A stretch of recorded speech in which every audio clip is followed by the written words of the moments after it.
અમદાવાદમાં 18મી ઓગસ્ટના રોજ એક પરિણીતાના આપઘાતનો મામલો સામે આવ્યો હતો। પોલીસે દુષ્પ્રેરણાનો ગુનો નોંધી આરોપી કિશન ડોડિયાની ધરપકડ કરી હોવાની જાણકારી છે।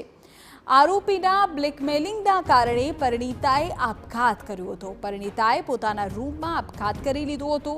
પરિણીતાને મોબાઈલ શોપ સંચાલક યુવક સાથે આડા સંબંધ હતા। આરોપી યુવકે ઉઠાવ્યો હતો આડા સંબંધનો ફાયદો।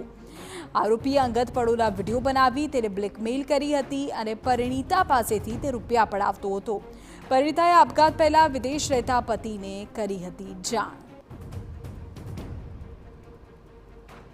સંપર્કમાં આવ્યા પછી અવારનવાર જે આ કિશન જે આ કામનો આરોપી છે આ બેન સાથે સતત સંપર્કમાં રહેતો અને એમાં કંઈક સંબંધો આગળ વધેલા અને જે આધારે એકબીજાના કંઈક સંબંધમાં આ લોકોએ અંગત પળોના અને એવા કંઈ વિડીયો અને ફોટા અને એ બધા કંઈ પાડેલા અને ઉતારેલા અને જે બાબતે બ્લેકમેલ કરી અને અવારનવાર આ બેન પાસેથી પૈસાની માંગણી કરતો અને એમાં કુલ પ્રાથમિક દ્રષ્ટિએ 60,000 રૂપિયા આ બેન પાસેથી એને આ રીતે કે ભાઈ વિડીયો અને ફોટા વાયરલ કરી અને નહીંતર કે પૈસા આપો એ રીતના આખો જે છે અવારનવાર હેરાન કરતો હતો। જે સમગ્ર બનાવ અનુસંધાને આ બેન થાકી અને પછી એમના હસબન્ડને વાત કરી કે મારે આ રીતના મારાથી ભૂલ થઈ ગઈ છે અને એ કરી અને એમને સુસાઇડ કરી લીધી।